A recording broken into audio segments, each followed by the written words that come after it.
All right, we are getting our recordings, logging in. Welcome to our recording tools. Welcome to all of you for our group call. I hear Ezra walking in. This is our second group call of the month, so happy to have you all here. Today's topic is writer's block and solutions, and it's going to be a discussion. And I have a bunch of things queued up to help generate discussion. We'll get to that. We also have Ezra's pages to look at, which we'll probably do first, and then our writer's block discussion, I think. To get us started, let's do our metaphor check-in.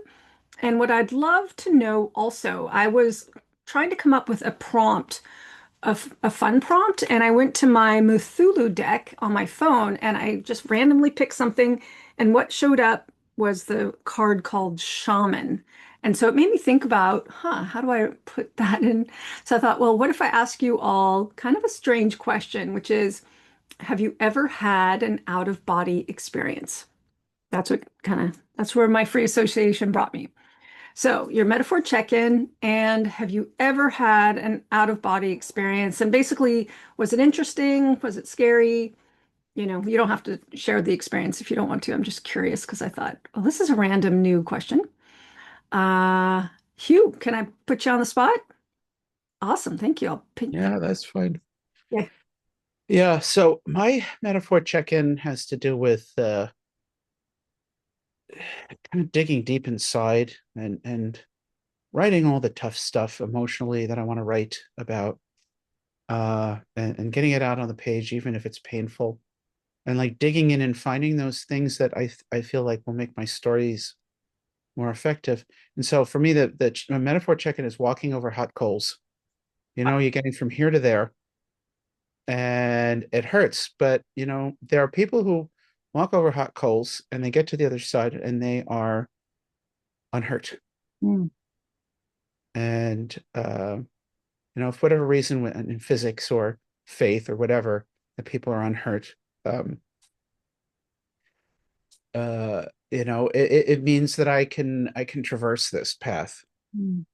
Yeah. and see what it's like on the other side, having felt good about uh, embracing the courage Mm. to do Mm. this. Yeah, So I love that. And isn't that courage? That's one of the themes of your book. courage is the theme of my book. Yeah, Yeah, yeah, yeah, wonderful. yeah. And I'm reminded of the Maya Angelou quote: "Without courage, one cannot practice any other virtue consistently." Wow, please put that into the chat. That's wonderful. Yeah, I'll drop it in the chat when the next person comes up. And but I yeah, yeah. So it's courage. Mhm. It's like somebody said to me about my poetry. That I really need to say what I want to say. And he quoted a teacher of his, a poet friend of mine quoted a teacher of his and said, "You got to spill your guts. It may be messy, but people will know what you had for breakfast." Yeah, yeah, It's a little gross, but you get the point. yeah, yeah, absolutely. Yeah, put it all on the page. And have Yeah, you ever had yeah. an out-of-body experience? I don't think I have. Okay. I've actually worked with healers and shamans before, and I've had moments of serenity to the point where like I was almost detached from myself. I don't know if that's an out of body experience, but I found it very cleansing. Mhm. And when I kind of came back from it, I found that it felt like I had been on vacation. Wow, that Yeah, probably is an out-of-body experience. I mean, yeah, yeah, wow, amazing, amazing. yeah, I've yeah. been, So I've had it. I've had that maybe only 2 or 3 times in my life, and goodness, I would like more. yes, yes. Well, there are ways. And writing deep into your fiction is one of them, actually, in my opinion. Wonderful. Well, thank you. Yeah, So, yeah. yeah. Nicole, do you want to check in? Okay, so my metaphor is, well, I guess I'm going to steal from Hugh and say, I guess my metaphor is creative courage. Oh, I love that. Yeah. And have you ever had an out-of-body experience? I don't don't think so. I don't really know what that is. Is that like a near death experience or? For some people, I mean, it's like seeing yourself from the outside and a feeling of detachment, as if you are both in your body, but also looking at your body from maybe the ceiling or something like that. I don't think so. Okay, no problem. Have you ever had any strange experiences that felt like you journeyed somewhere in your mind, far away, and then came back? Um, no, but I know like when I walk into houses, I can pick up on the spiritual energy. So far, it's all been positive stuff, but that Hmm. doesn't mean I can't walk in someone's house and know there's negative energy. But I Yeah. can. I like when we moved here to our current place. I said this house has some positive spiritual energy or something. So Mm, I've always been able to sense where hmm. there's positive spiritual energy, and like I said, I'm sure I could sense when there's negative spiritual energy. I just haven't, Yeah. unfortunate enough, you know. Yeah. Yeah. Very interesting. Yeah. Very interesting. Uh, I guess Ezra's not ready to come. I hope the cats haven't absconded. Ezra, Uh-oh, did he, he just scare us off? he can't hear me. Our apartment has all these like turns, and so the sound doesn't travel very well from one end to the other. Oh, That's totally fine. Well, I will do my metaphor check-in then. While as let's see. How am I doing with my writing? Yeah, I love going back to that train metaphor. I think I've visited a lot of times. I feel like I'm on a train that's got a nice big clip. Chugga, chugga, chugga. We are going uphill, and there are some coming hazards, tunnels and turns, and I'm a little bit concerned, but I'm also feeling the momentum. So that's good. And putting edits and feeling really good about the story. In terms of out-of-body experience, I did have a very strong one when I was a child, like about 10 years old. I remember lying in bed and feeling like I was on the ceiling, looking down at myself. It was so distinct. I wasn't scared, but I was like, huh, what's going on? And this feels weird. I've never experienced this before. And I've since had shamanic journeys and other out-of-body experiences that are quite interesting and refreshing, kind of like what you were saying, Hugh. And I also feel watching movies and reading books also is kind of like an out-of-body experience. I get to go away and come back. Um, Ezra and I saw a pretty powerful, kind of violent film the other day, but I felt like I got to go to, it was intense. It was set in Finland and Russia right after World War II. And I felt like I went away when we left the theater. I was like, whoa, I'm back in modern times because it was also, obviously set years ago. So I feel like story can really transport us, good story. I feel like that's happened a lot. Cool. Well, maybe we'll let Ezra check in when he gets back. Ezra! Oh, he's not here yet. Shall we, let's see. Shall we jump into doing some free writing? I have a very different free writing exercise for you all today because it's going to cue up our discussion. And I have been playing around with this in my own journaling, which is the free write will do, which is describe your best writing session. Like think back to maybe a writing session you had, or think about what you would like it to be. It can either be drawn from your experience or drawn from your imagination. And I want you to use the five senses. And I'm using this acronym that I got from NLP, VAKOG or VAKOG.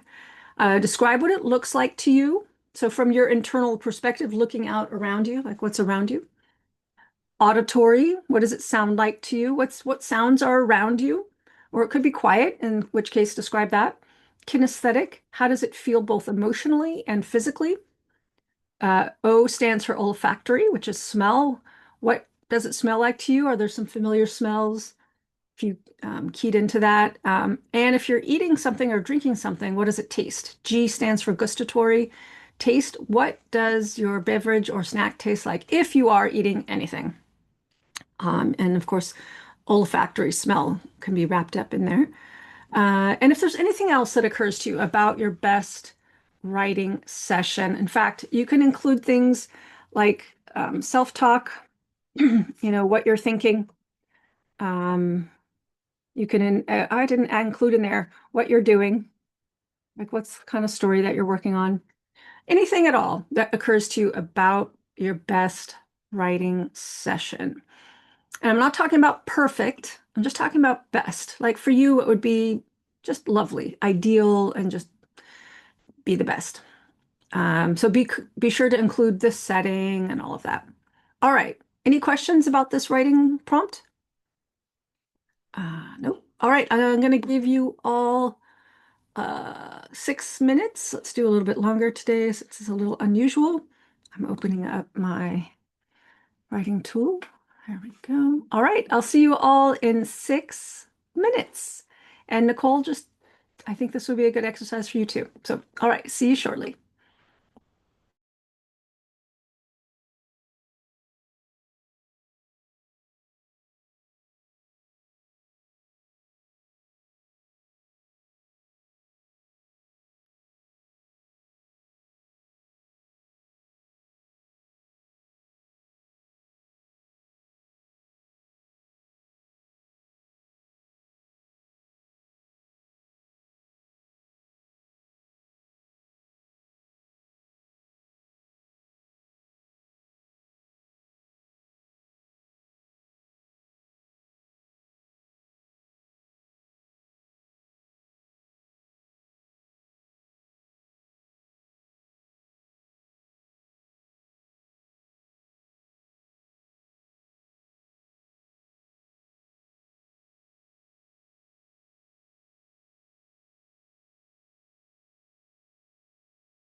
Black.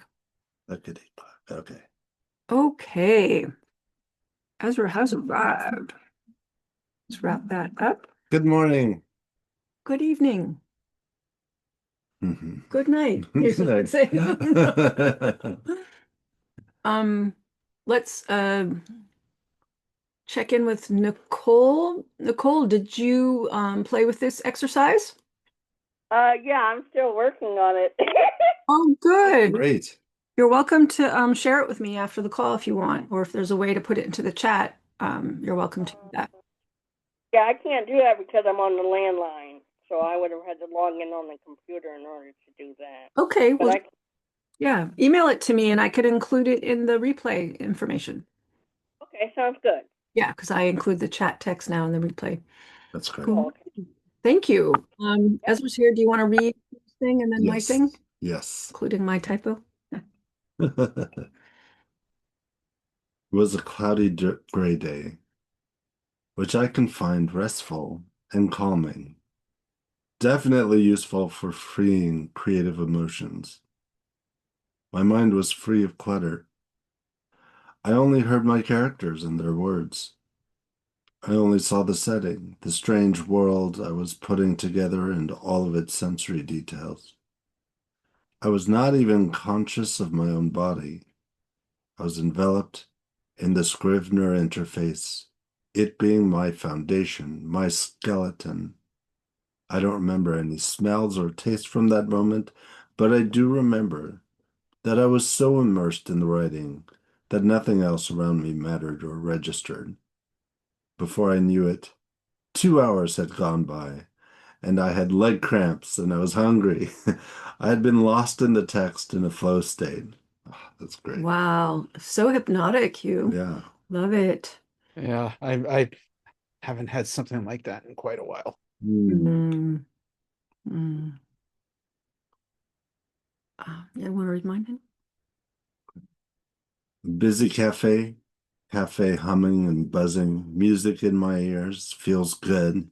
I'm sitting on a nice wooden chair. The table is big enough for all my stuff, laptop, notebook, pages, coffee, smells of coffee and pastries. I can do this, I say to myself. I got this. Let's do this. What am I feeling? How can I put that into my work? I just took a nice walk and I look forward to taking a nice walk when I'm done. I can't wait to share my work with beta readers and critique partners, and soon my readers. I like the feel of the keyboard under my fingers and hear the clickety clack of the keys. Thank you. Um, um, yeah, something that I've been experimenting with is writing my future ideal state for all different parts of my life and playing with sensory details on things that haven't even happened yet. So, Hugh, you might want to play around with writing this in the present tense also, and also writing other versions of it that maybe haven't happened yet that you would like to happen, but write them in the past tense or the present tense. And just let your kinesthetic, all the parts of you that know how it feels to go into this. Like, how does that interface feel when you're in Scrivener? I had this feeling of like Scrivener's like wrapped around you or something. It's pretty awesome. But there are It was like a blanket oh, around me, or even like a tent, maybe. That's more like it. I was in the Scrivener tent. oh, wonderful. So I encourage you to play with that in a kind of a daydreaming way, but through writing, through journaling, to let yourself, yeah, deepen into those physical senses of the tent, being in the Scrivener tent. Awesome. Great. Did you want to say anything about your ideal writing state and all the experiences, the VAKOG, visual, auditory, kinesthetic, olfactory, gustatory? I mean, the only thing that comes up is when I'm at a cafe and focused on my work, and then I have a character say something that's so funny it makes me laugh. That's I just love that. Mhm. Yeah. Yeah, that's great. The laughing, yeah. Great. Well, I thought that we would dive into Ezra's pages first, and then that will leave us room also afterward to talk about writer's block. Um, Sounds good? Yeah, Yeah. everyone good with that? All right. And Rocket will have his 2 cents. Come on, sweetie. Um, Sorry this is so long, folks. I right. rushed it. You have high level comments. So, did you want to read the setup and the question? Yeah. Go for it. The setup for the scene. Alice is given a strange pouch from Leilani, someone she had never met before. She wants to find out more about this mysterious pouch, so she goes to Leilani's dorm room. Leilani's roommate lets her in, and Alice waits for Leilani in the bedroom. So my questions are, how can I better get the reader to like Leilani without the reader even ever meeting her? Also, is there too much inner thought from Alice? What would make this scene flow more smoothly or more interesting, actually, is another thing. You want it to be and be more interesting? And more interesting, yeah. Well, flow more interesting doesn't make sense. Yeah, flow more smoothly and be more interesting. Okay. Yeah, Okay. yeah. Great. So let's see if we can keep it to high level comments. And it's 2 pages.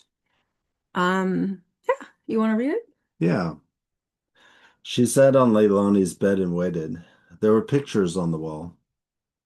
A print of the famous painting called The Kiss, a poster of a heart, the symbol of love, broken in two but bandaged together in a shoddy manner with gauze, and a large professional photo of two unrecognizable lovers holding hands and smiling at each other while standing on a bridge in Paris.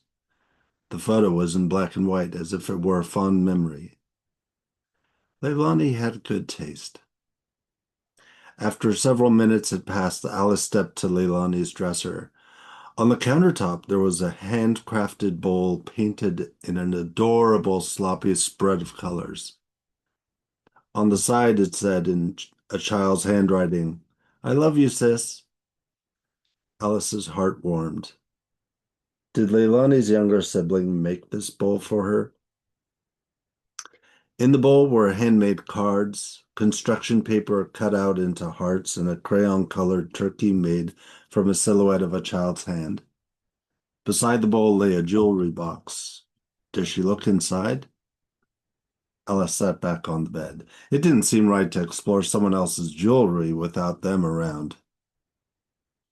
Several more minutes passed. From the distance, she studied the glazed cherrywood jewelry box. Couldn't be so bad to look inside. After all, it wasn't like she was going to steal any of Leilani's jewelry. Alice stood and stepped to the box.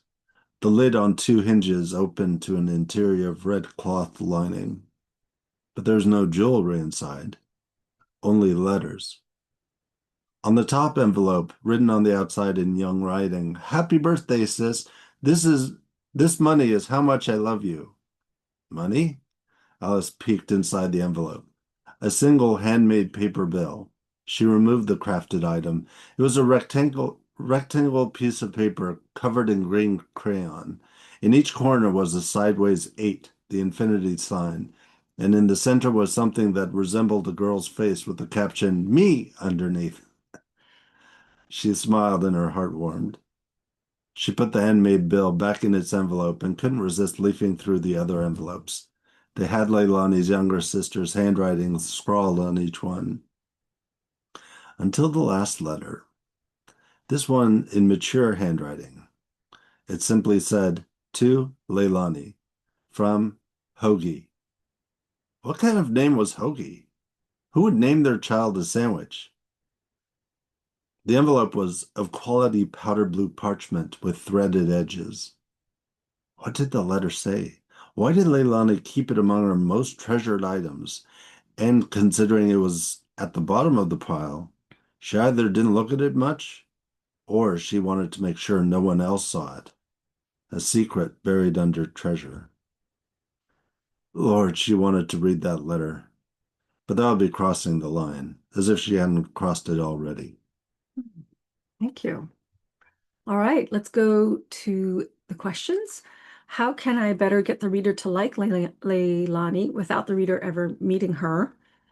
And is there too much inner thought? What would make the scene flow more smoothly, be more interesting? Uh, I have thoughts, but let's see what other people have to say. Yeah. Hugh, do you have something? Yeah, I mean, I do like all of the details in here. I could see everything. Um, and but I'm wondering, with all these details, these colors and everything, um, how does Alice feel about it? Does it make her feel good? Does she like it? Does she appreciate it? Or is she very neutral about the whole thing? Mm, good. Kind of about the description of everything in general. I'm sorry? Is your comments about all the descriptions? Um, yeah, I think, and this is something that you've brought up in my own writing, when the protagonist makes an observation about something, does that have any meaning? Does Alice feel like, um, do they feel warm inside? Are they unsure? Do they, there was a reaction over the name Hoagie, but what about like that bill that says, I love you, infinity, does that cause any kind of like flutter of emotion within Alice? Mm. So we have here, she smiled and her heart warmed. Do you want more than that, Hugh? Um,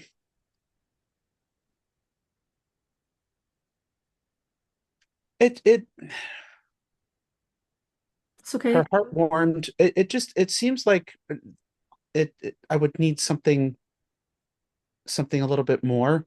Mhm. I mean, it was she looked at it, she liked it. I'm thinking more, her heart warmed because, Mm. Yeah. and then maybe something relating to her life or something important to her. I like that. Yeah, that's nice. All right. Thank you for that feedback. Yeah, that's kind of what I was trying to get at. Like, how does she find something personal in the Mhm. stuff that she's looking at? Or maybe she doesn't. Hmm. And if she doesn't, does that bother her? Mm. Hmm. This is really great. That's great. How about you, Nicole? Any feedback or answers to the questions?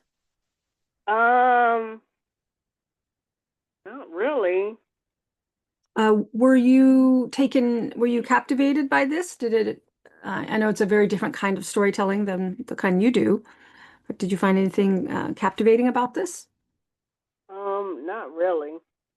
Um, okay. Yeah, I know it's not your style. Hmm. Totally fine.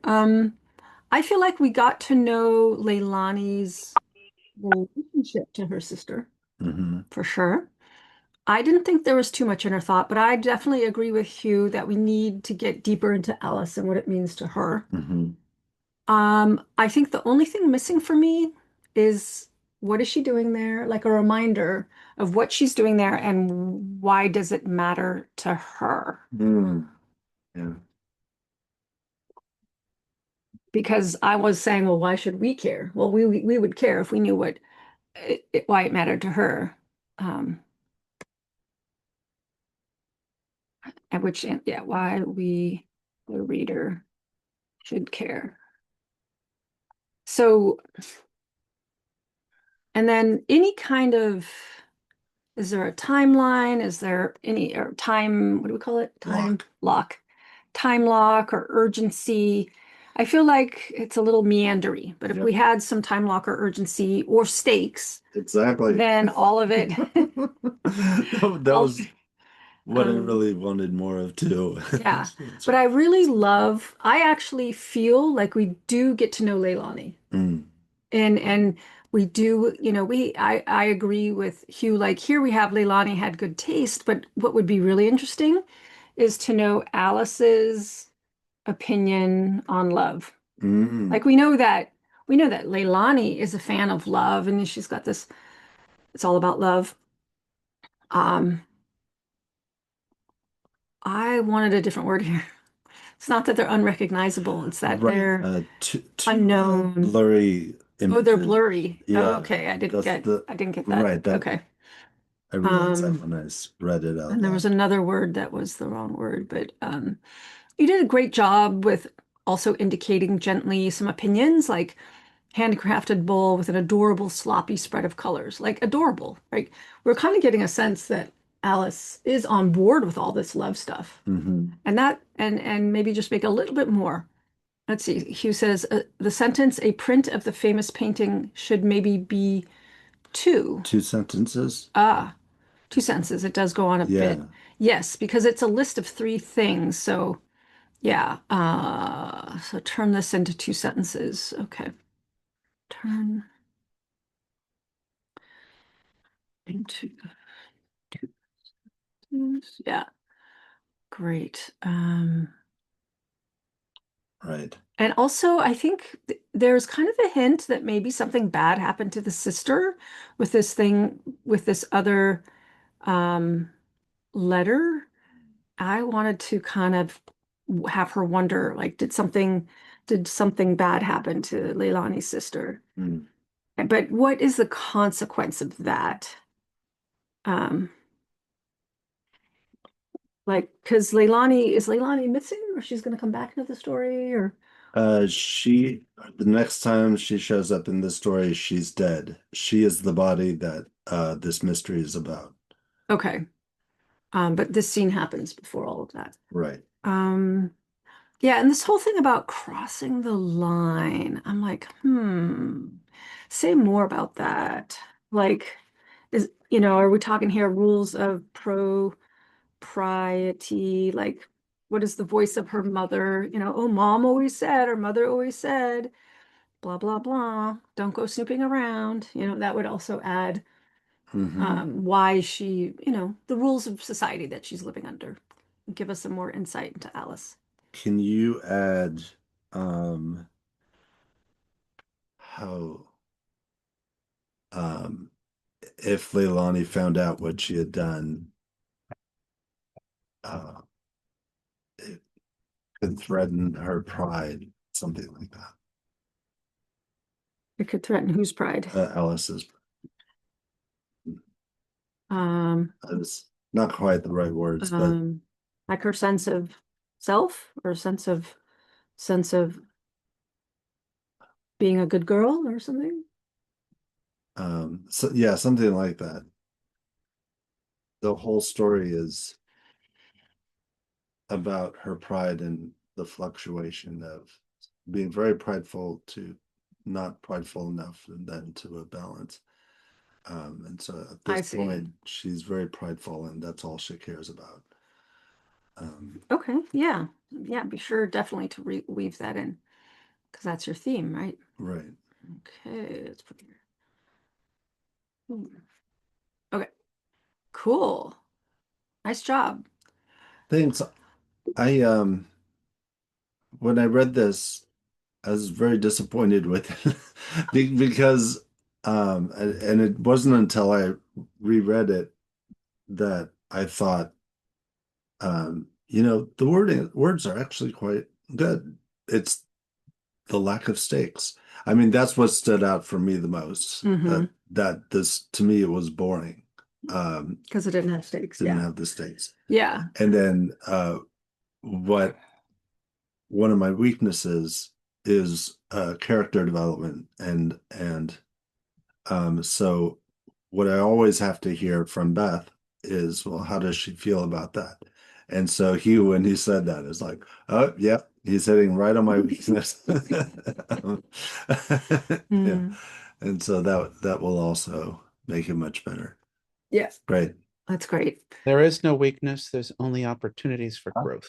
Thank Beautiful. you. Put that into the chat too. That's great. I love Oh, that. I love it. Thank you so much, Hugh. And Oh, and there's Diana. Diana. Hi, Diana. I don't know how much of you heard of the piece you heard of Ezra's piece. None? Not too much. It was mostly the discussion when you guys were working on the very last paragraph. Okay. No problem. We're going to dive into writer's block discussion in a second. Are you good? Do you feel complete? Yeah, You've I'm got game. your game, and you got a lot of good feedback there. Let's do metaphor check-in though for you, because Ezra arrived late, and you, Diana. But let's put Ezra on the spot. Okay, so And you my heard it's metaphor check-in plus plus out of body whether or not you've experience. had an out-of-body experience and if it was good or scary or whatever. Yeah. Um, so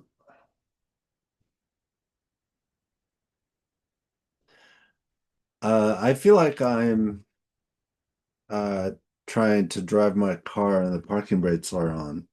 Oh, that's kind of hard. Yeah. Uh, So it's this I do have this really strong drive to write, and I'm always finding myself not writing. uh, Because I'm because there's no good excuse. No, I don't do the bake roll. That's really what it comes down to. you don't do Just the, button chair. but, Well, we'll get into that later. oh yeah, I forgot to add that. That's but then Out um of body experience. out of body experience. So the short answer is no. The longer answer is I do have this thing that I don't know of anyone else who has this, where sometimes when I'm closing my eyes, it feels like my eyes are rolling backwards, and then my whole body is doing a flip as if it's on a roller coaster, and I can feel my like chest and head and feet. There's the feet and fingertips tingle, and and then um and then it's like slowly resolves and goes away. Hmm. Um, And when does this happen? how long or When? often? Yeah. Like, are you going to Or sleep or like uh, when does this happen? it happens like um, maybe once a month or once every 2 months, and Hmm. um, Is it scary or not scary? it's not that often. It's Okay. maybe closer to like one every 6 months or 4 5 months. But anyway, Time is a that's fluid concept the for us. the the experience lasts for about 15 seconds or yeah. Hmm. And um one time I was taking the entrance exam to the high school, and I just had this experience like 2 or 3 times in a row, and I just couldn't do the entrance exam. They let me take it again, but Hmm.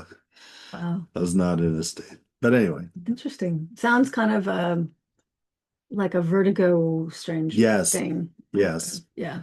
but it's flipping upside Yeah. down Yeah. rather than Or spinning inner this way. ear. Yeah. Very strange. Rocket, get rocket up here.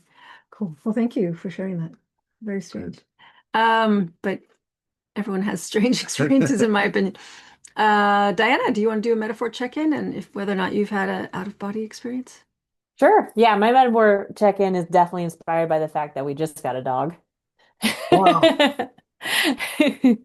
So, I absolutely feel like I am the rope between like the tug of war session, not between two dogs. I feel like I must be like a rope with several cords or something. I feel like I'm constantly being like pulled in like five or six different directions at once. Like literally tonight, I thought I could make it to this meeting on time, and then I got double booked, and it was just crazy. Yeah. Um, so yeah, that's what I definitely feel like I am that rope in the middle of that tug of war, and they're all important directions. So I'm not exactly super opinionated on which dog should win. I just wish all of them could at once without tearing me into pieces. Absolutely. The rope needs to be very strong. Yeah. So Yeah. that's my check-in. And then yeah, I don't think I've ever had any out of body experiences. My weirdest experience, I was in Costa Rica, so this was legal. I did participate in an ayahuasca ceremony, Mm. and ayahuasca will change your perception of like what your body is doing, and you can just be laying there and feeling like you're stretching. And it's crazy because like you'll start to stretch in a direction and you just keep going. There's no concept of going full circle. There's no concept of like end. Like the normal directions don't apply. And so it just feels like parts of you are just being pulled and pulled and pulled and pulled. It's actually awesome. It's like the most luxurious stretch you've ever encountered because you're just stretching for like 5 minutes straight and you keep going. Uh, But it's for sure like at some point you're like, yeah, this isn't real. There's no way this is real. Because I swear I just like wrapped around a couple of times in the amount of stretching I did. Wow, wow. fascinating. Wow. Yeah. Wow. Thank you for sharing that. I came up with this prompt by choosing a Cthulhu card from this awesome deck I have of all kinds of pictures and stuff. And because I needed something new, I'm like, let's do something new. So I came up with that. All right. So let's dive into talking about writer's block and solutions. And Katie suggested this, but she couldn't be here tonight. So we're going to do another version of this, probably take the conversation a little further next time. And of course, y'all not here can listen on the replay. And where are my notes? Notes. No, not that. There's my Scrivener. Ah, here it is. There we go. Writer's Nice. block and its solutions. We're going to talk about what is writer's block and hear it from your own words. And I put some thoughts there. We're going to talk about the causes of writer's block, like why writer's block and where does it come from? And then how, some solutions to get writing again. And then I thought here in this space, we'll also talk about next steps and essentially your toolkit, because I feel like it's not just necessarily one thing that might get you writing, it might be a whole series of things. And so I'm hoping that you'll walk away today with some new tools for your writer's toolkit on this topic. And I had fun putting this fun image together. I found the messy blocks and then the blocks all together because there's something about writer's block, in my opinion, that is actually the source of its solution. So let's talk about it. Let's talk about two things. The external manifestations, like what is going on externally, like if I were to watch what you're doing when you have writer's block, what does that look like? And then your internal experience. So I came up with some external manifestations. Well, clearly I'm not writing. That's usually what we mean, right? When we say writer's block, we feel Yeah. we're not writing. Yeah. Yeah. And then we often say, oh, I'm procrastinating. But what are you doing instead? Right? Maybe you're washing the dishes like I do, playing games, or washing the games and playing the dishes. Or something else, you're working or whatever. Yeah. What is going on when you're not writing? Anyone? Watching TV. Yeah. Um, Watching. Okay. All right, guys. Yeah, it's definitely the TV, the phone, just media constantly. The megacorps have made it really easy addictions to get oneself distracted into and basically avoid everything else in life. Mm-hmm. Yeah. yeah. Avoiding. Yeah, for sure. You know you're really procrastinating from your writing when you go off and do something else that you've been procrastinating on. Yeah. I've heard Yes. people talk about how clean their houses are during NaNoWriMo. Yeah, yeah, my house is really clean because I this wasn't. Yeah. There you go. Yeah, yeah. Uh, are there any other signs that any of you notice, like that you're not writing? What I do, scroll email actually, and I notice, oh, I don't want to be writing, so instead I'm scrolling email because I get it obnoxious. I get thousands of emails a day, but I like, newsy things and all of that that I like to read.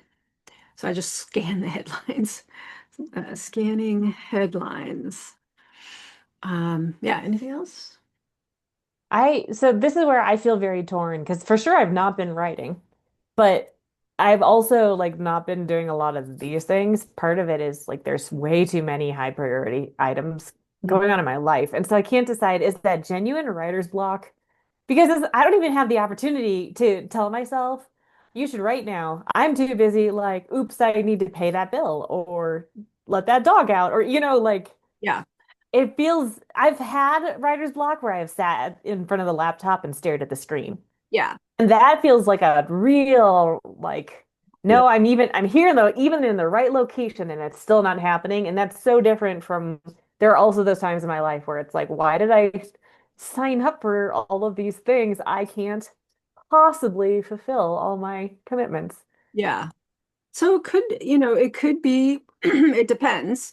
It's going to Mhm. be situational, but um, writers suck. Isn't that fun? I like writer's sock. Can we have writer's stock? Writer's stock. Oh God. Writer's block. There we go.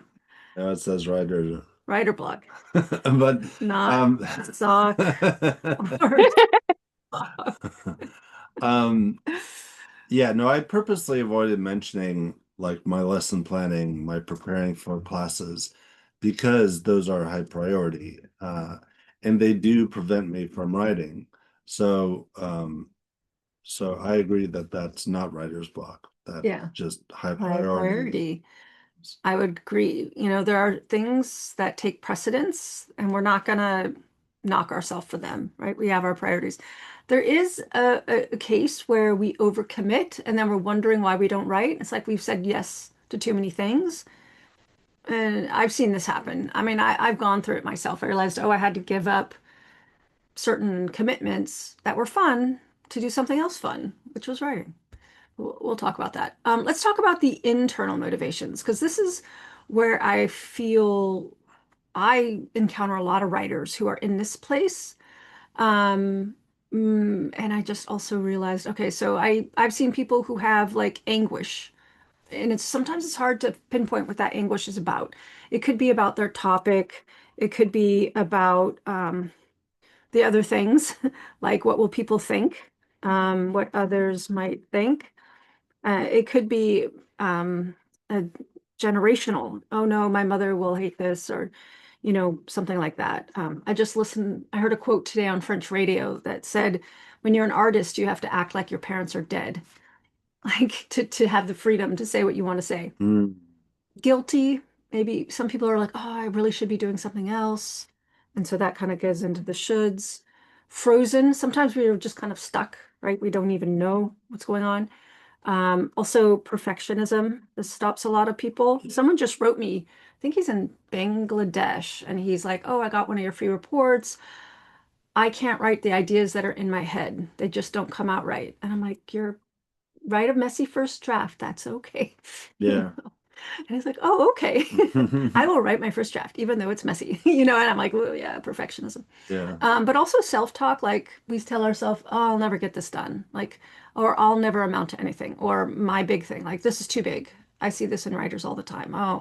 Oh my God, 10,000 words, that's too much. I'm like, no, no, your job is 100 words today, Yeah. So, I don't know, other things that people notice that are the internal thingies going on.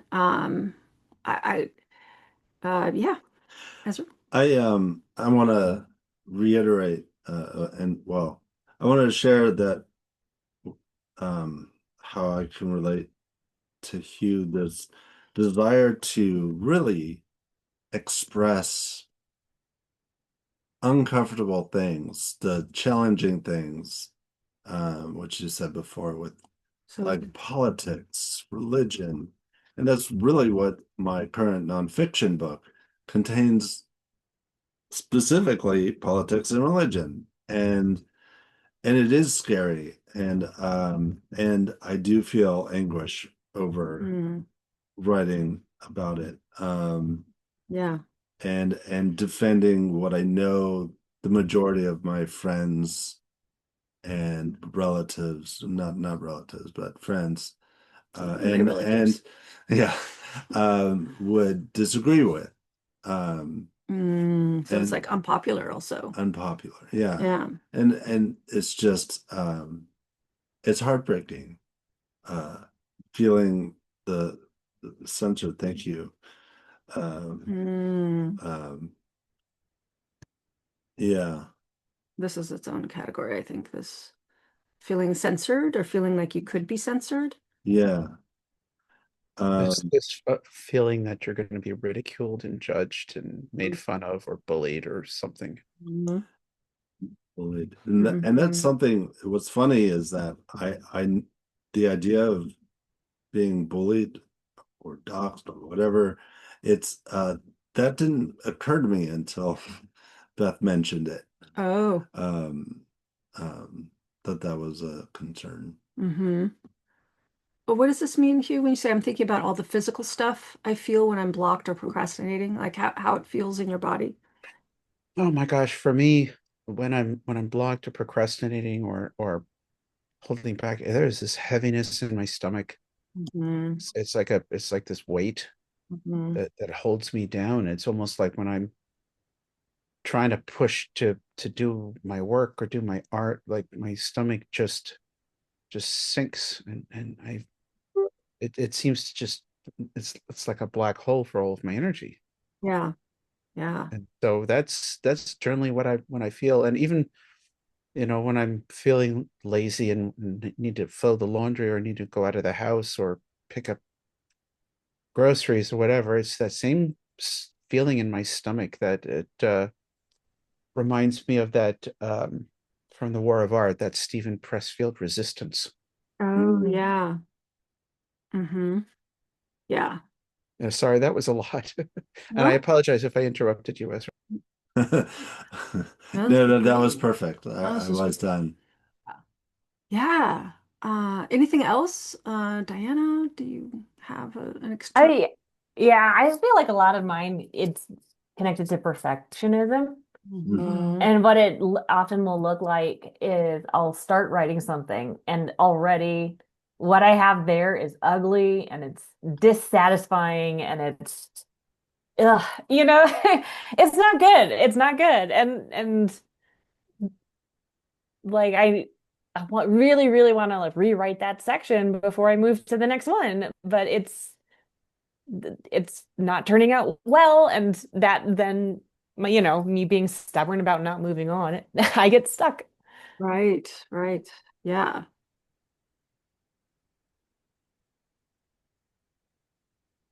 yeah. So it's a real state. Thank you for sharing that. Nicole, how about you? Any experiences of writer's block for you? Um, I well, of course, I can't stare at a screen or anything. So, I um, if I did have it, it was years ago, which I'm pretty sure I had. But I think it was kind of like um too many all these different ideas, and so I guess that's kind of why I figured, well, if I got all these ideas, I can work on them both. you know, I Yeah, can start two different documents, and when I'm not working on one project, I can get to the other one.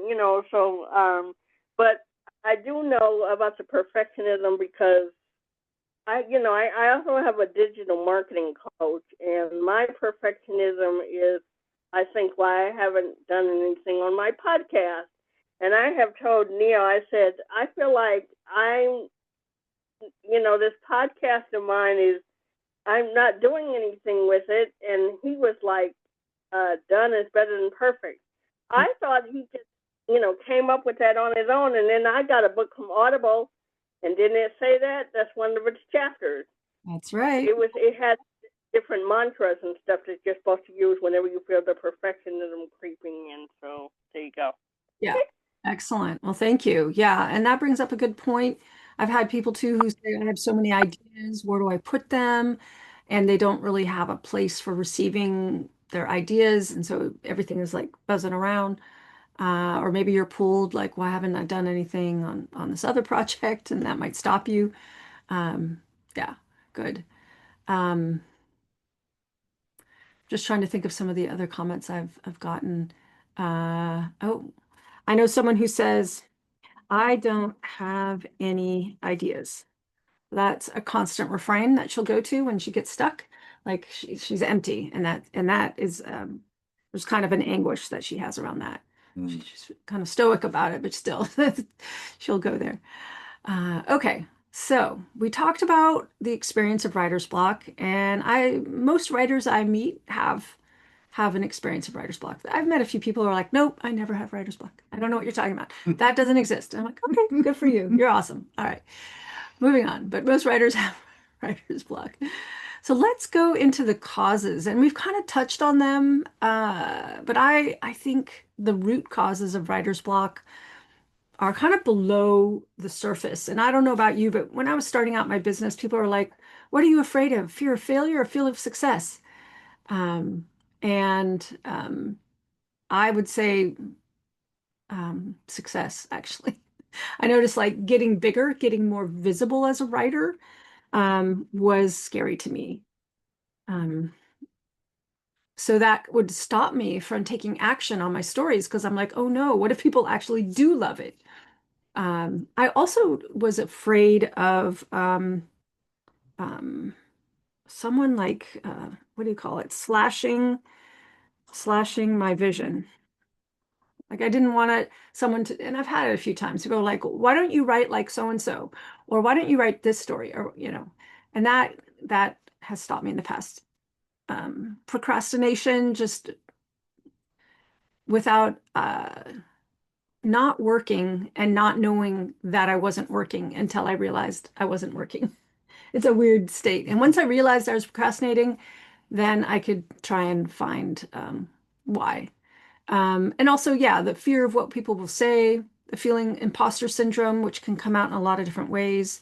This feeling of deserving, or like maybe, I don't know, I haven't really felt this, but it's like, well, I could be practical or I could be an artist, as if those are two different things, like I don't deserve to take time off. I got to work hard. I actually was kind of living like that too. Mm. The fear of not getting an audience, right? Like, oh, I'm going to put this work out there. No one's going to see it. No one's going to like it. And it's kind of like, wah, wah. Um, but that can hold people back because they might think, oh, nobody wants to read this. Um, I see a lot of people stuck on potential problems and not facing the problems right in front of them. So they start speculating on what could go wrong and they don't deal with, well, solving what's right in front of them. And this one is huge. I see this a lot where people think there's one way to be a writer, and because they're doing it whatever way they're doing it, and it doesn't match their idealized version of what a writer does, they stop. They think they've already failed because they're not approaching writing the right way as if that exists. And it's mostly because they don't know what it's really like to be a writer. So they've just taken that image from TV and film and stuff. Um, yeah. So those are, I don't know, I don't really have a great articulation for this, but I think some of the reasons we get stuck are, uh, I guess it's like, um, it's something versus reality. It's like a made up expectations versus the reality of being a writer. Yeah. There's a persona and a narrative that people Yeah. create, Yeah. uh, and they don't take the time to learn that it's an individual process with anybody with a lot of things in life. Yeah. Exactly. Um, I yeah. know that I'm trying to think of words as well. I know there's a word floating around in my head making noise. I can't think of it. Yeah, it'll come to you. It'll come to you. Yeah. I remember when there was an author who just launched, I think, his first book or something, and he was a guest on a talk show, and the interviewer was saying, "It must be really hard writing a full book," and the response was, "Not really. Mm. Can you write a page in one day?" And the interviewer said, "Yeah. So at the end of the year, you'll have a book." Exactly. And that's, It's kind of yeah. funny to hear him simplify it. Yeah. That's a very dumbed down in terms of, there's a lot more to the process, of course, but it was fun to just demolish that concern. Exactly. Um, People they are living in the sort of the facade or finished product versus, the creative process. yeah, They don't really know what it means, so they've made it all up. like We're kind of the saying the same thing in different ways. Right. Yeah. Yeah. The future state is made up expectations is Yeah. the same thing. I also feel like I know what held me back when I was younger. Ooh, I forgot to put this in here, which is isolation. Isolation. If you're by yourself and you don't mingle with other writers, it's very easy to be stuck, especially people who really thrive in group settings, uh, like I found out I did. So if I wasn't in a group as a writer, it was hard for me to make forward movement. And Mm. so I've seen this in a lot of writers is they don't realize that because they're isolating themselves from others and never show their work and never network and never that they can't make any progress. I've seen this in other domains as well. But does anyone else think there's other causes of writer's block that are like kind of below the surface? Mm. I just liked Maybe how, like Go ahead, Nicole. Sorry. oh, I was saying maybe like accountability, like you were saying about, writers in isolation. If because I tell people, I say if I have a deadline and I set it myself, it's likely not to get done. If I have a deadline and I know, oh my gosh, I had to do this for Neil, I got to do this for Beth, I'm more likely to get it done. Yeah, absolutely. Yeah. If there's nobody to be accountable for, it's really hard to do it on our own. We're social beings. We need people. Yep. Yep. What are you going to say, Ezra? well, I realize you already have it. It's Yeah, it's this okay. kind of duality. It's like the fear of failure and the fear of success, which is, Mhm. and so you have like no Mhm. readers, audience, and a fear of being visible, Mhm. Um, so it's kind of almost creating a no-win situation Mm. for their future state Mhm. and just not allowing for the creative process Yeah. to enjoy that being in the moment. Mhm. Yeah, not in the moment. They're in, yeah, fear of what if I'm seen? Oh no. What if I have the good problem of people liking my work, you Yeah. know? Yeah, being visible can be a very, very big one.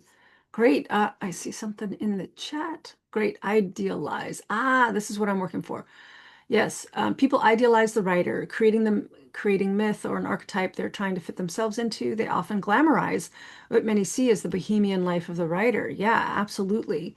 That's great, Hugh. I'm gonna put that into the notes. Yeah. Yeah, I think there's either that or the opposite of the glamour.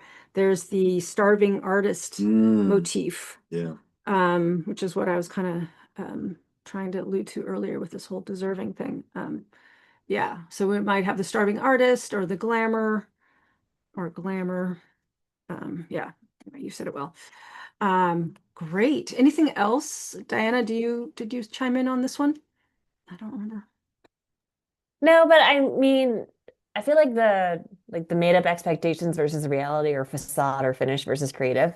Like Mhm. when I talked to earlier about how like I'll put something on paper and it's ugly. Yeah.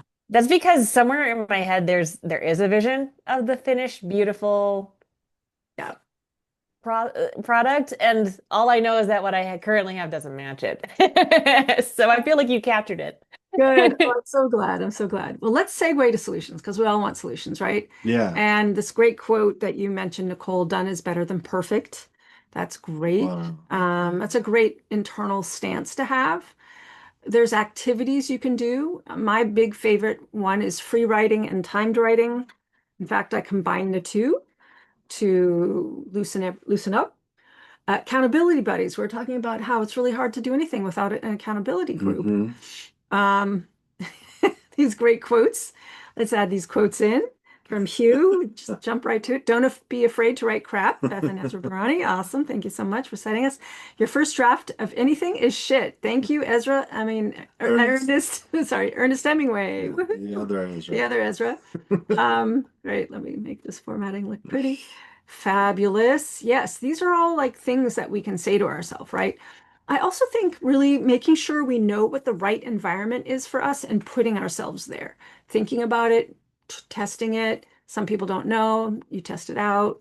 Your favorite, the office, the cafe, the bed, the library, whatever that is.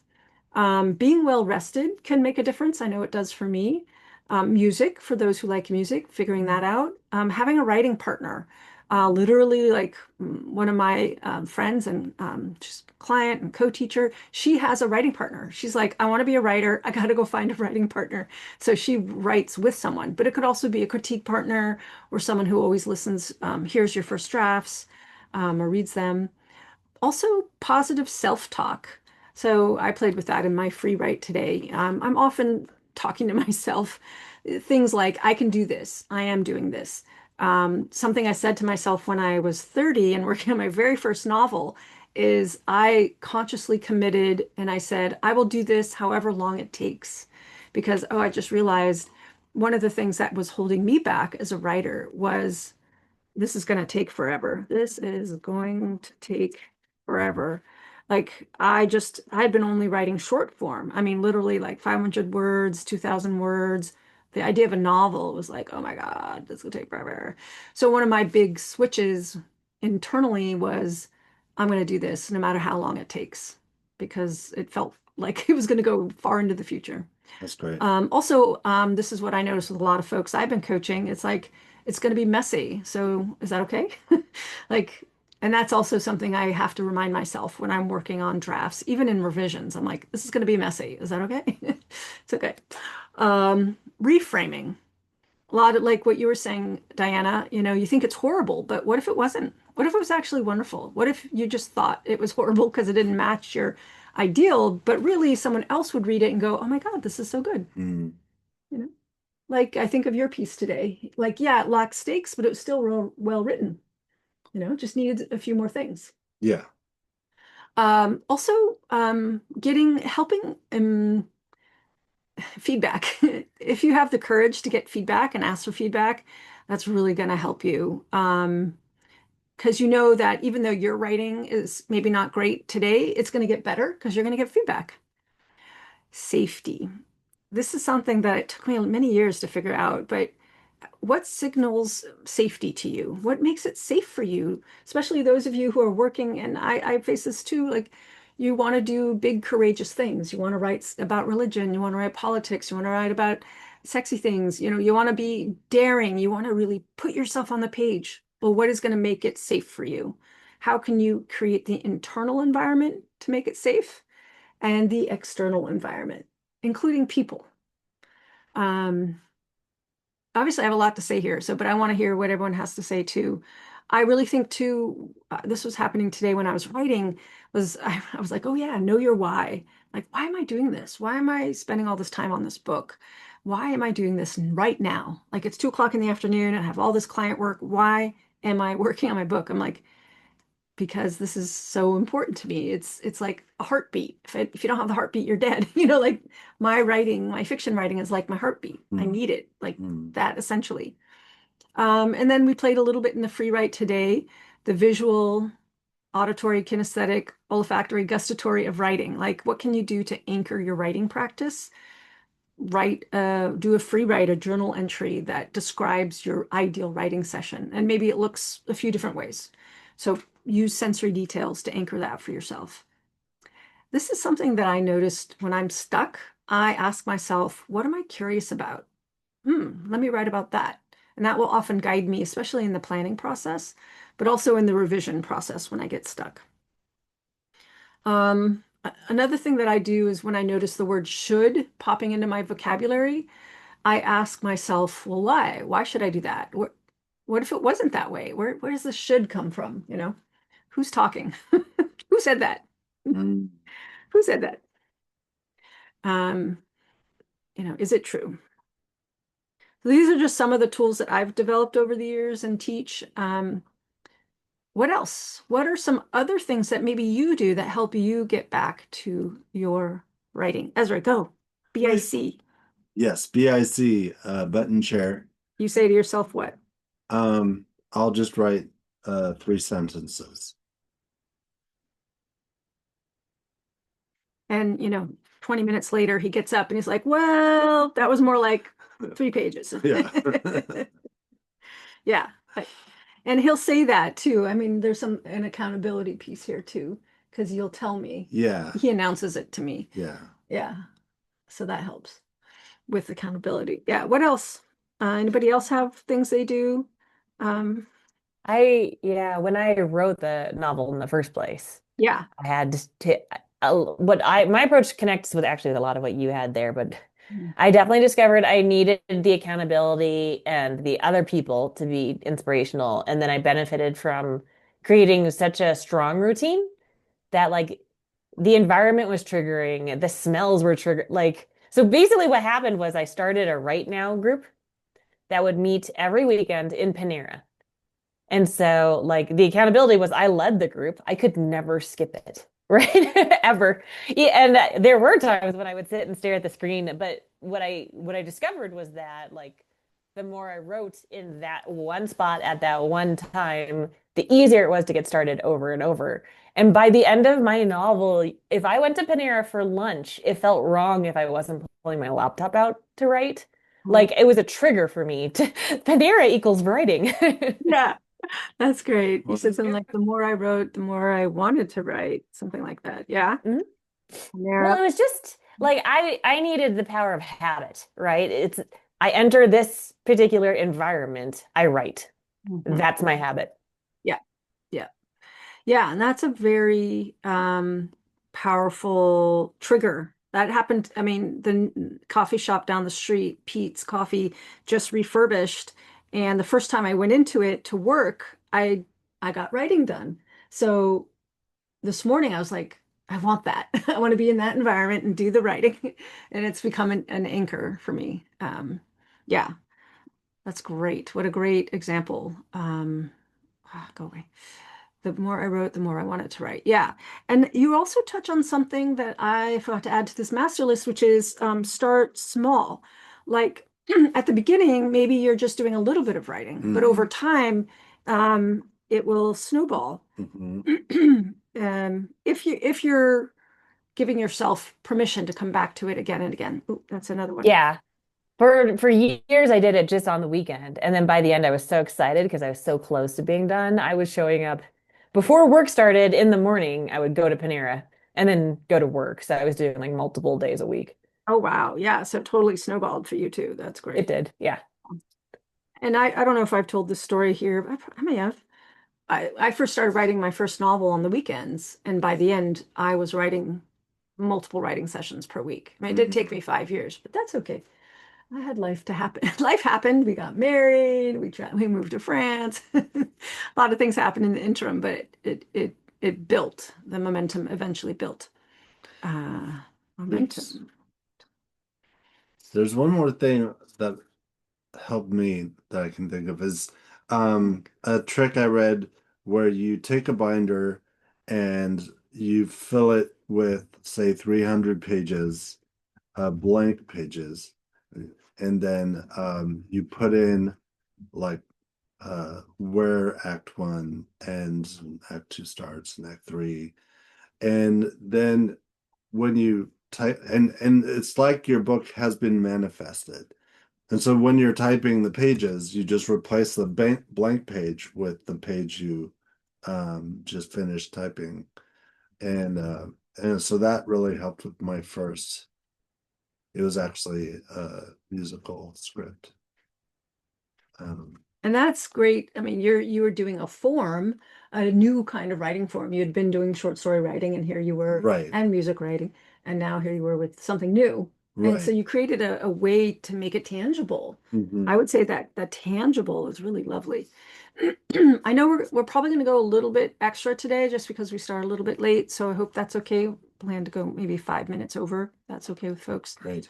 Um, uh, Ezra, you did remind me like so my solution I also had a plotter's solution. So this is but pantsers I don't think will resonate with this, but for plotters, for me for sure, like going ahead, making that outline and then breaking it into smaller and smaller chunks, right? So like I had the beginning and the end at one point, and then okay, fill in the middle, and then okay, try to figure out what should each chapter look like. And by doing that like chunkier and chunkier, by the time it was I had to like sit down and write out scenes, I had instructions. You this for this scene, you need to cover X, Y, and Z. Um, So, that's a very plotter's solution, but it's very satisfying when you're a plotter to do that. It Absolutely. And is. I do a version of that, just not as detailed. Yeah, let's see. We've got some comments coming in. Let's see. I really like these different ways of having a writing process. I'm still figuring out my own. I like plotter solutions. Yeah. Yeah. And I've seen you, Hugh, like you do great outlines for yourself here in revisions and give yourself detailed roadmaps. So yeah. But what could you say, Hugh, are some of the things that have worked for you? Because I know you like to write on weekends and you do a lot of the things we've talked about, put yourself in a good environment, you know. Yeah. I try to find certain spots around in my neighborhood, cafes and such that work. Yeah. Uh, there are two particular places, and the public library has some nice areas to sit and write, and it's generally pretty quiet, although it does get crowded, so sometimes it's hard to get a seat. Hmm. Um, Oh wow. Yeah. yeah, yeah, Yeah. for sure. Yeah. And so for me, it has to be some sort of routine. Hmm. It has to be a routine. It has to be something. I go to this known place with my known stuff, and I know the next thing that I'm going to be working on, and coming into a scene with instructions, like Diana said, I haven't done enough of that. I tried pantsing, I've tried plotting, I've tried hybrid, and I am the plotter. I am the plotter. I have to That's great. uh there are people who talk about not not not being able to work once they know the end. And it's like if I don't know the end, I don't know where the hell I'm going. Yeah, absolutely. Yeah. I mean, honestly, even though I show up a lot like a pantser, I actually have to know the end too. I absolutely have to know at the end. And so for you, Hugh, it looks like you could lean into giving yourself instructions for what's next. Um, and that might help you. I like how you sounded really. Yeah, for sure. For sure. When Diana talked about how she was breaking things down, and by the time she got to a scene, there were already instructions telling her what to do. It's like it was just a sense of envy, like, oh, to go in with such certainty. Yeah. Mhm, Yeah. mhm. Yeah. That's what I need. I Yeah. don't have to have certainty in the writing or what sensory details. That's part of the crafting, but some sort of framework, something, a seed Mm. to plant. I need it. Yeah. Yeah. Yeah. And I think articulating that, because you're definitely at a point where you can articulate that for the story that you have, I think will really help you. And when I'm revising, I actually ask myself, so I'm doing it internally, but the first time around I did it externally. I wrote it down. Like, what is this scene about? What is the character arc? And, how are we going to propel ourselves to the next bit? Like, what's the emotional power here? That's like a rocket fuel. Um, so I use the book, I don't know where it is on my shelf, but writing The Weekend Novelist. He has a great, oh, it's the scene thing that we break down the scene. I would do the scene breakdown. Anyway, I have that book, The Weekend Novelist, on yeah, my shelf. I was just cleaning up and I found I said, where the hell did that come from? yeah, yeah. But after I wrote the first draft, I did the scene analysis, like the sensorial and all the stuff, the dialogue. Yeah. And that helped me understand the shape of it so I could understand what I was doing. So Yeah, I think the scene breakdown would be helpful for me. Yeah, yeah. yeah, that's great. Yeah. And Diana, what you said triggered like the memory of all of the stuff I used to do and sometimes still do. Problem solution, problem solution, problem Hmm. solution. Yeah. You know, and then in um what are those cards, index cards, Hmm. kind of format of And which you can have on Scrivener, I think.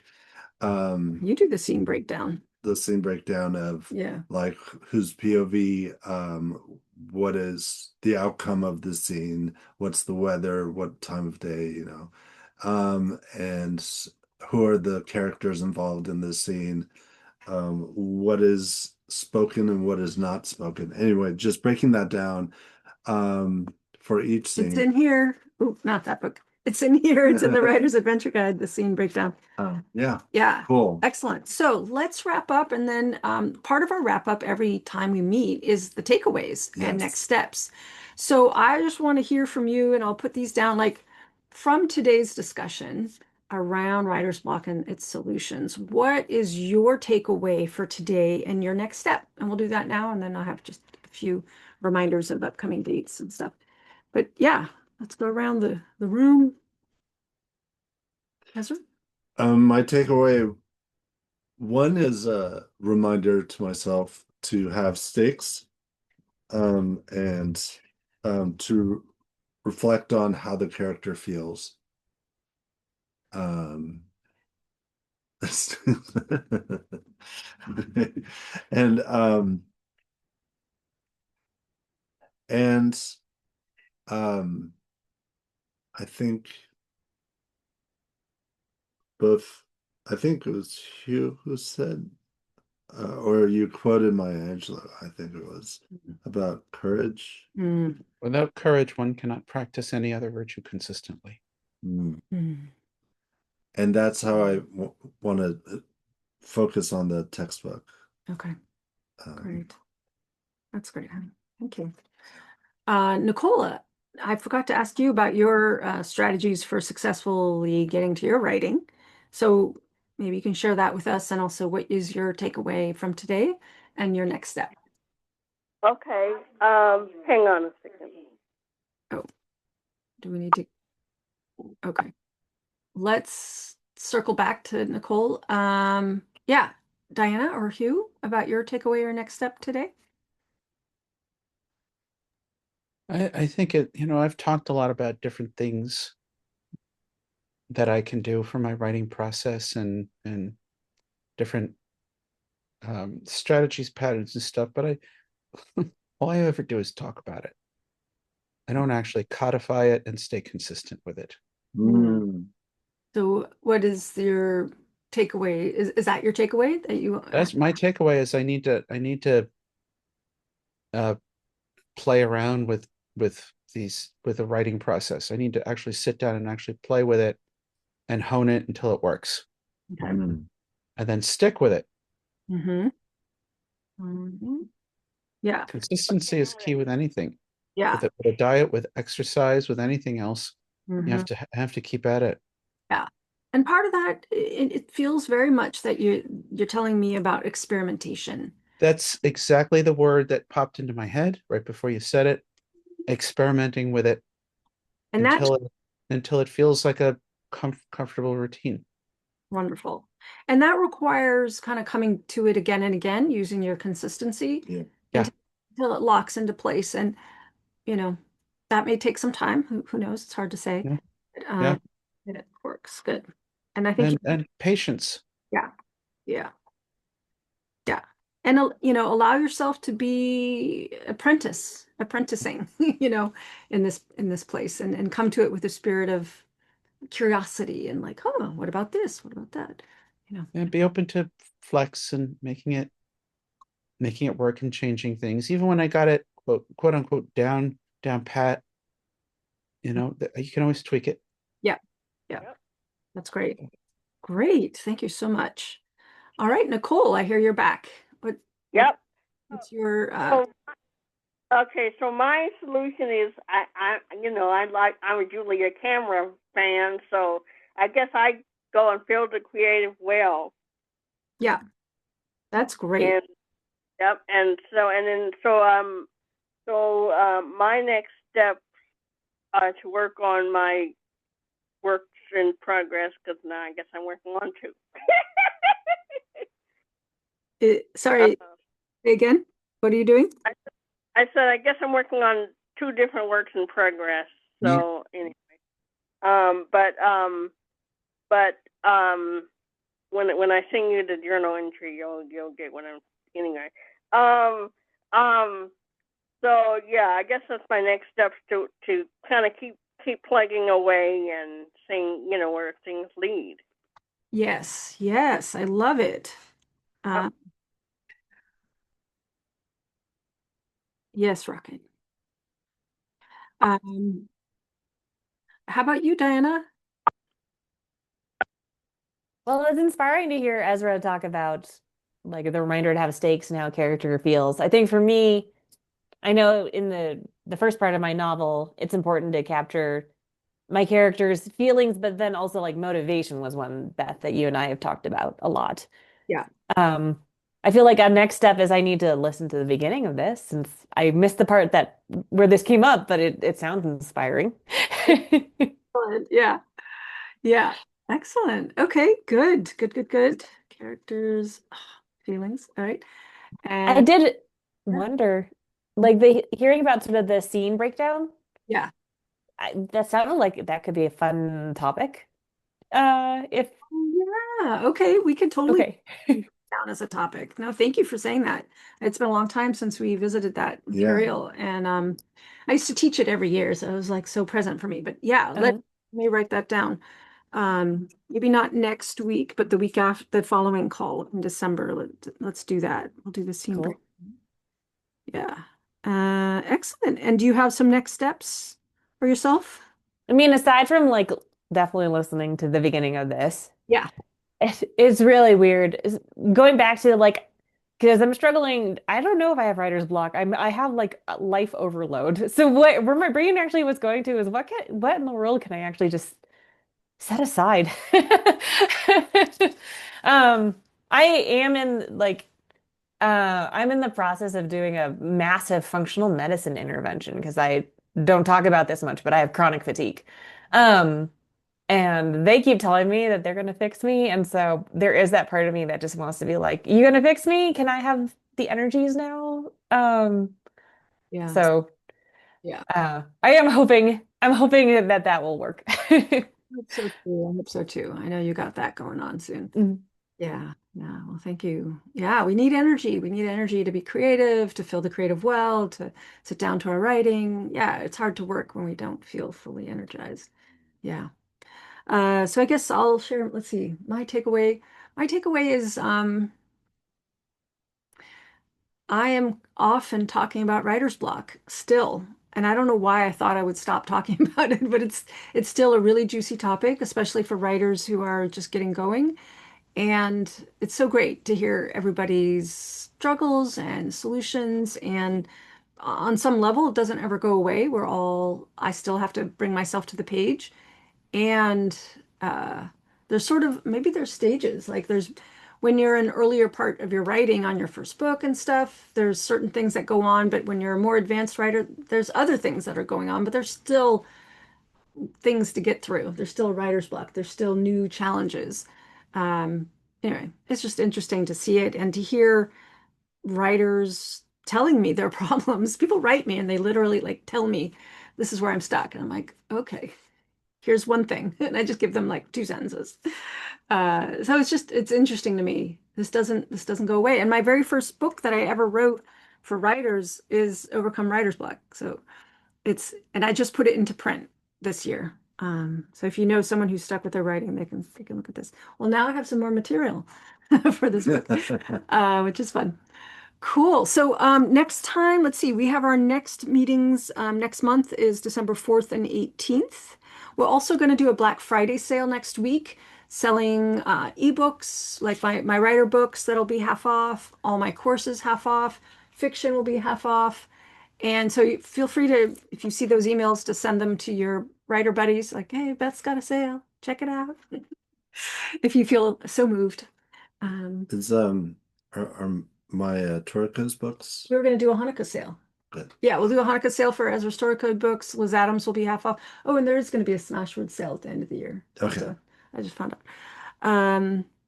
Yeah, have a happy Thanksgiving if you celebrate. I think everyone here is American. Yeah, Canada already had their Thanksgiving. Mhm. I think we're going to do Thanksgiving with my sister's family, and I just bought us an expensive gluten-free pumpkin Wow. cheesecake. Wow. Yeah.